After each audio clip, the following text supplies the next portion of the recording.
the next is velocity time graph for constant retardation. Retardation means negative acceleration. Means velocity is decreasing in this case. Okay. Now see the data given. Velocity and time values are given to you.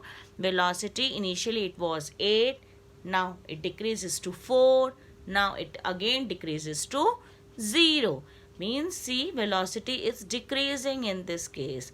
With increase in time, velocity is decreasing. So means negative acceleration means retardation. Now you will plot the graph between velocity and time. Take velocity on y-axis, time on x-axis. Now plot the points. When time value is 0, velocity is 8. Time is 0 here and velocity की value 8 is here. So this is the point. Okay.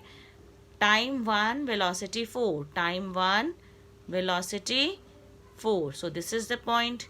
And time 2, velocity 0. Time 2 is here and velocity 0 is here. So this is the point. Okay. Now you will join these points and you will get a graph, velocity time graph for retardation. So this is the graph. Okay.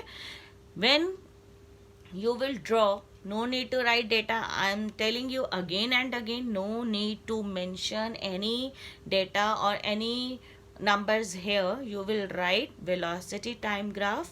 You will draw two axes and show retardation. Okay.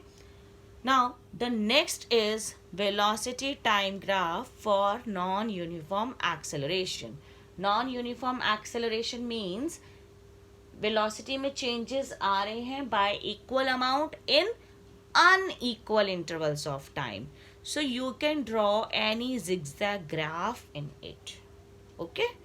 So this is the graph for non-uniform acceleration. Okay. Now one point to be noted.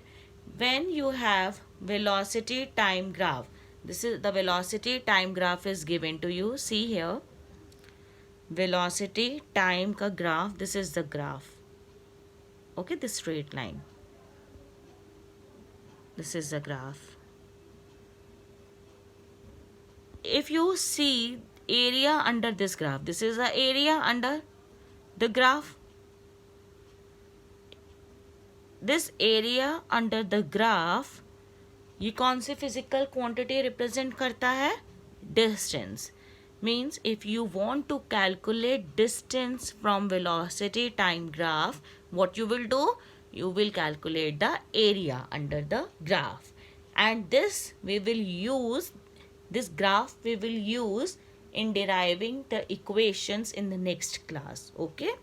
So you will revise the classwork carefully, do the assignments and try to submit it as soon as possible. Thank you all.